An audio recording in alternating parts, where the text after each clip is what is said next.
प्रश्न, राजा प्रजा और इष्ट मित्र आदि के साथ कैसा कैसा व्यवहार करे। उत्तर, राजपुरुष प्रजा के लिए सुमाता और सुपिता के समान और प्रजा पुरुष राज संबंध में सुसंतान के सदृश वर्तकर परस्पर आनंद बढ़ावे। मित्र मित्र के साथ सत्य व्यवहारों के लिए आत्मा के समान प्रीति से वर्ते, परंतु अधर्म के लिए नहीं। पड़ोसी के साथ ऐसा वर्ताव करे कि जैसा अपने शरीर के लिए करते हैं वैसा ही मित्रादि के लिए भी कर्म किया करे। स्वामी सेवक के साथ ऐसा वर्ते कि जैसा अपने हस्तपादादि अंगों की रक्षा के लिए वर्तते हैं, सेवक स्वामियों के लिए ऐसे वर्ते कि जैसे अन्न जल वस्त्र और घर आदि शरीर की रक्षा के लिए होते हैं। प्रश्न, ब्रह्मचर्य का क्या क्या नियम है। उत्तर, कम से कम 25 वर्ष पर्यंत पुरुष और 16 वर्ष पर्यंत कन्या को ब्रह्मचर्य सेवन अवश्य करना चाहिए और 48वें वर्ष से अधिक पुरुष और 24 से अधिक कन्या ब्रह्मचर्य का सेवन न करे, किंतु इसके उपरांत गृहश्रम का समय है। प्रश्न, प्रमादी भृते पागल मनुष्य कहता है कि सुनो जी, कन्याओं का पढ़ना शास्त्रोक्त नहीं, क्योंकि जब वे पढ़ जाएंगी तो मूर्ख पति का अपमान कर इधर उधर पत्र भेजकर अन्य पुरुषों से प्रीति जमा के व्यभिचार किया करेंगी।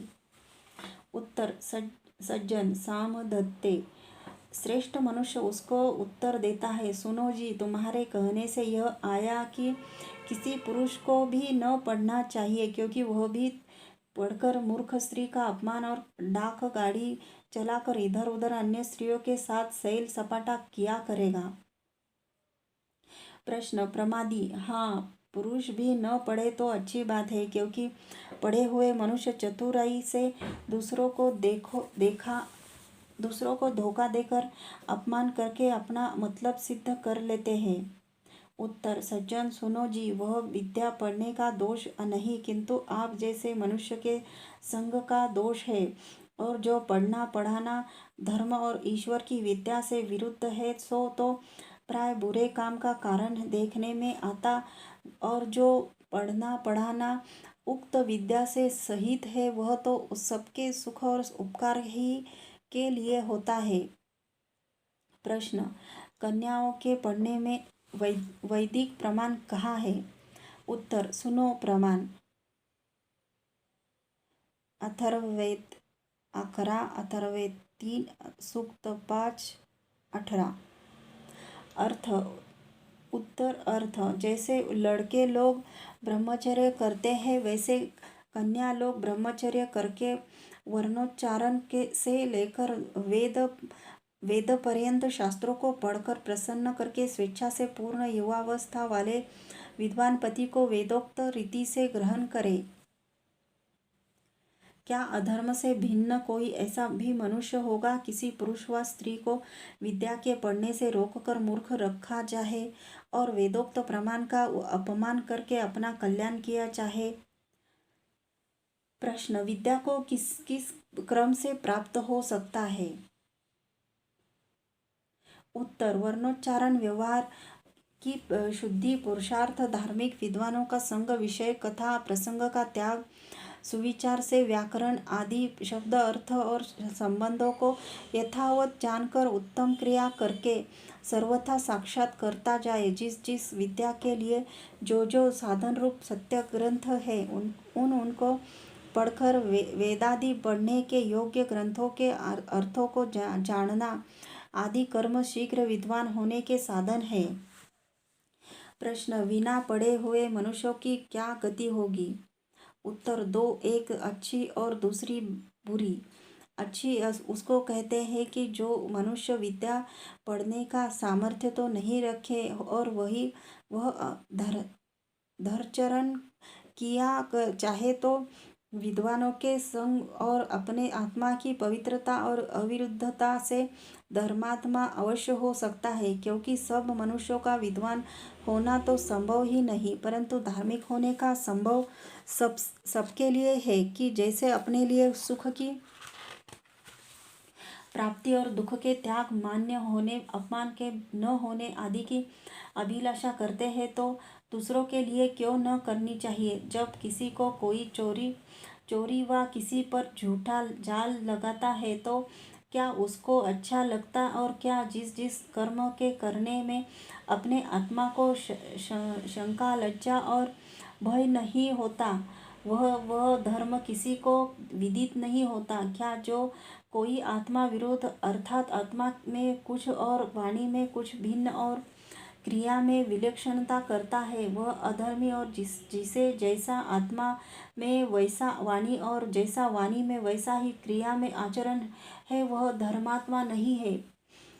प्रमाण: जो आत्महन, आत्महत्यारे अर्थात आत्मस्थ ज्ञान से विरुद्ध कहने मानने और करने हारे हैं, वे ही लोग असुर अर्थात दैत्य, राक्षस नाम वाले मनुष्य है, और वे ही बड़े अधर्म रूप अंधकार से युक्त होके जीते हुए और मरण को प्राप्त होकर दुखदायक देहादि पदार्थों को सर्वथा प्राप्त होते हैं, और जो आत्मरक्षक अर्थात आत्म के अनुकूल हो सकते मानते और आचरण करते हैं, वे मनुष्य विद्या रूप शुद्ध प्रकाश से युक्त होकर देव अर्थात विद्वान नाम से प्रख्यात है। वे ही सर्वदा सुख को प्राप्त होकर मरने के पीछे भी आनंद युक्त देहादि पदार्थों को प्राप्त होते हैं।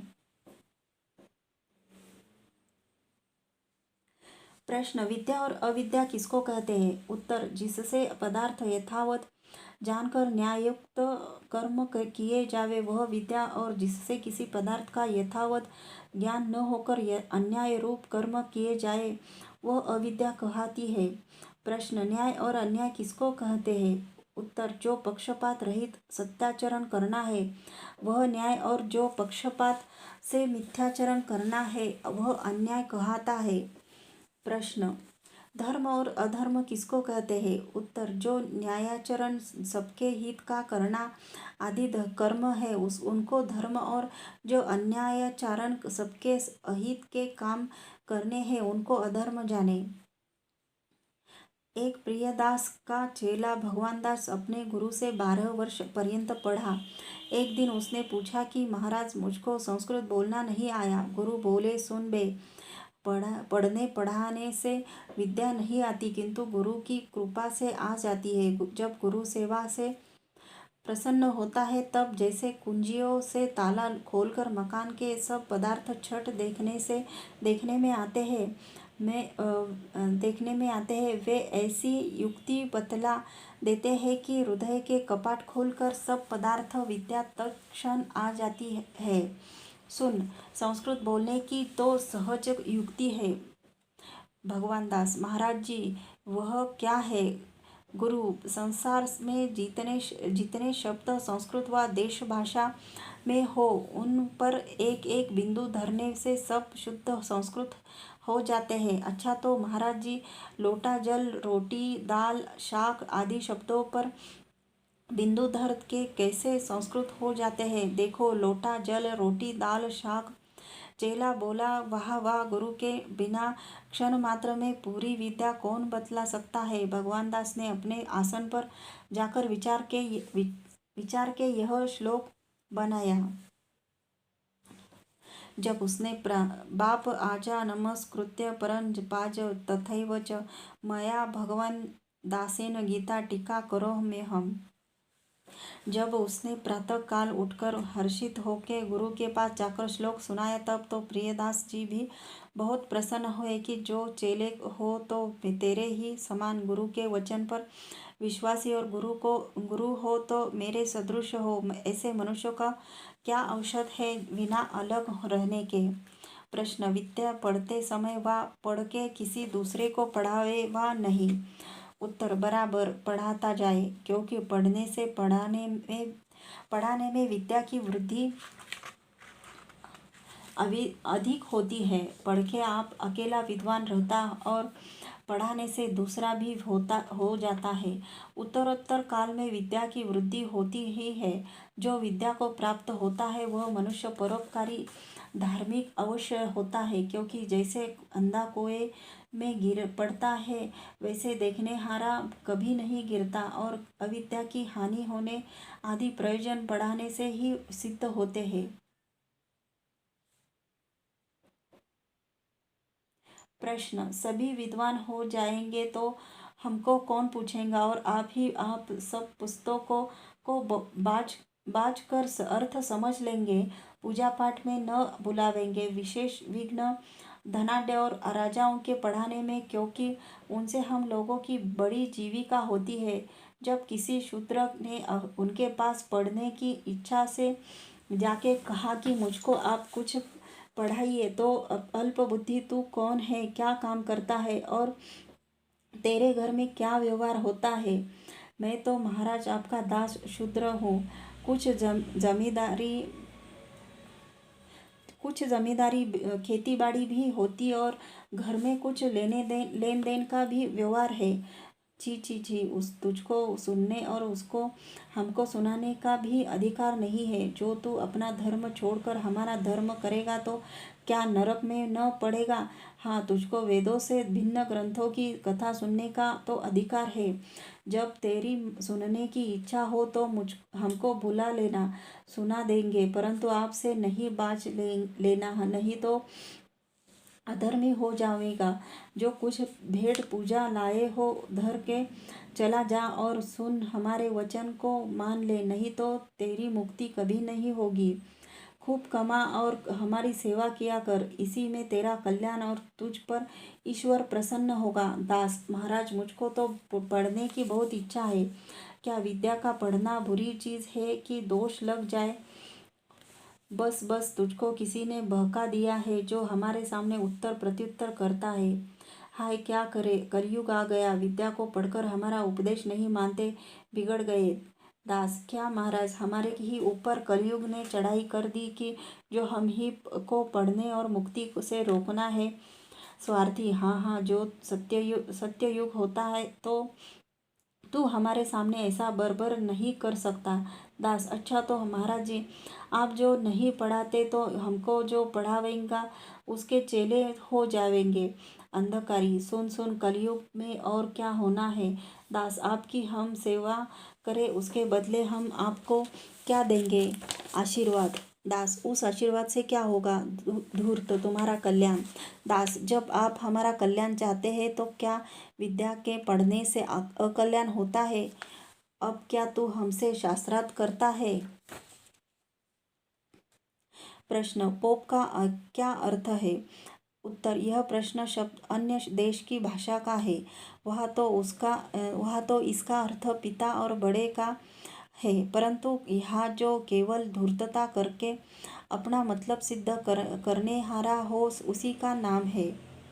प्रश्न, जो विद्या पढ़ा हो और धार्मिकता न हो तो उसको विद्या का फल होगा वा नहीं।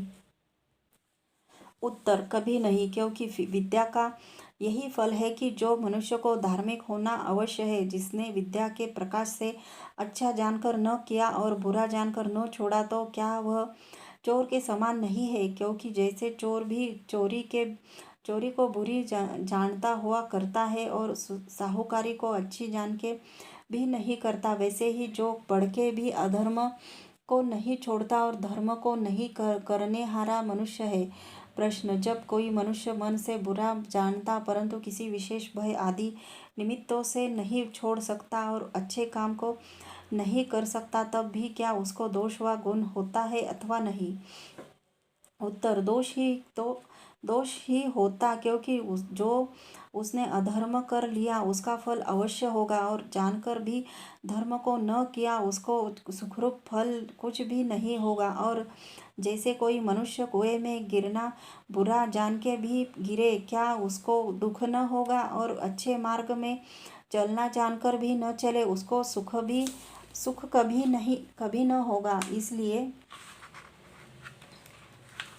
वही सत्पुरुष का लक्षण है कि जैसे आत्मा का ज्ञान वैसा वचन, और जैसा वचन वैसा ही कर्म करना, और जिसका आत्मा से मन उससे वचन और वचन से विरुद्ध कर्म करना है।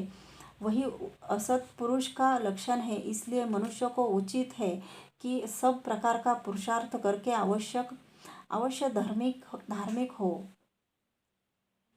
प्रश्न, पुरुषार्थ किसको कहते हैं और उसके कितने भेद हैं? उत्तर, उद्योग का नाम पुरुषार्थ और उसके 4 भेद हैं। एक, अप्राप्त की इच्छा, दूसरा, प्राप्त की यथावत रक्षा, तीसरा, रक्षित की वृद्धि और चौथा, बढ़ाए हुए पदार्थ का धर्म में खर्च करना।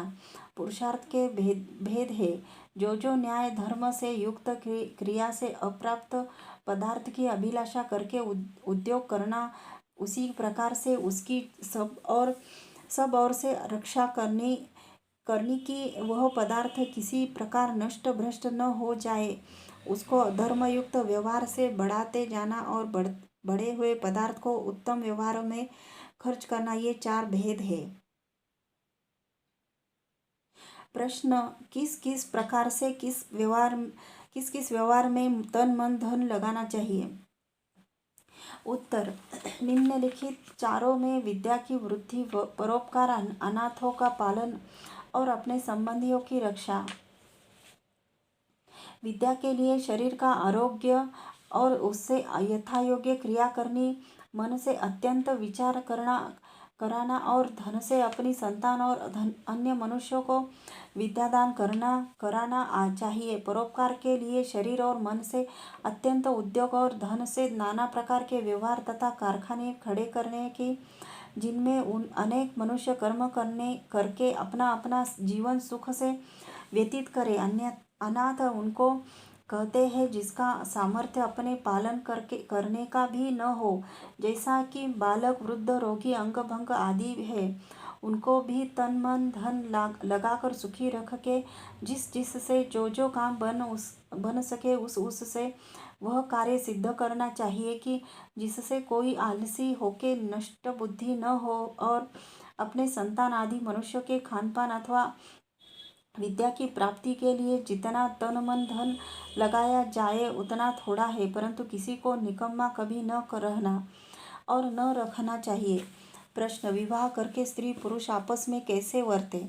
उत्तर, कभी कोई किसी का अप्रियाचरण अर्थात जिस व्यवहार से एक दूसरे को कष्ट होवे वो सो काम कभी न करे, जैसे कि व्यभिचार आदि।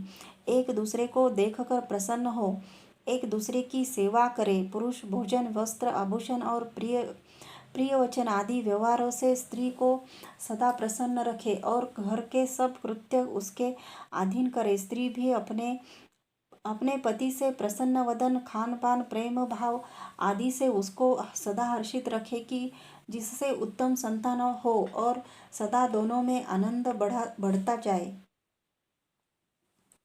प्रश्न, ऐसा न करे तो क्या बिगाड़ है? उत्तर, सर्वस्व नाश, क्योंकि परस्पर प्रीति के बिना न गृहस्थाश्रम का किंचित सुख, न उत्तम संतान और न प्रतिष्ठा व लक्ष्मी आदि श्रेष्ठ पदार्थों की प्राप्ति कभी होती है। सुनो, मनु जी क्या कहते हैं, जिस कुल में स्त्री से पुरुष और पुरुष से स्त्री आनंदित रहती है, उसी में निश्चित कल्याण स्थित रहता है। परंतु यह बात कब होगी? जब ब्रह्मचर्य से विद्या शिक्षा ग्रहण करके युवावस्था में परस्पर परीक्षा करके प्रसन्नता पूर्वक स्वयंवर ही विवाह करें, क्योंकि जितनी सुख की हानि विद्या और उत्तम प्रजा की हानि बाल्यावस्था में विवाह से होती है, उतना ही सुख लाभ ब्रह्मचर्य से शरीर और आत्मा की पूर्ण युवावस्था में परस्पर प्रीति से विवाह करने से होता है। जो मनुष्य परस्पर प्रीति से स्वयंवर विवाह करके संतानों को उत्पन्न करते हैं, उनके संतान भी ऐसे योग्य होते हैं कि लाखों में एक ही होते हैं, कि जिनमें बुद्धि, बल, पराक्रम, धर्म और सुशीलतादि शुभ गुण पूर्ण होके महाभाग्यशाली कहकर अपने कुल को अति प्रशंसित कर देते हैं। प्रश्न, मनुष्य किसको कहते हैं? उत्तर, इस मनुष्य जाति में एक ऐसा गुण है कि वैसा किसी दूसरी जाति में नहीं पाया जाता।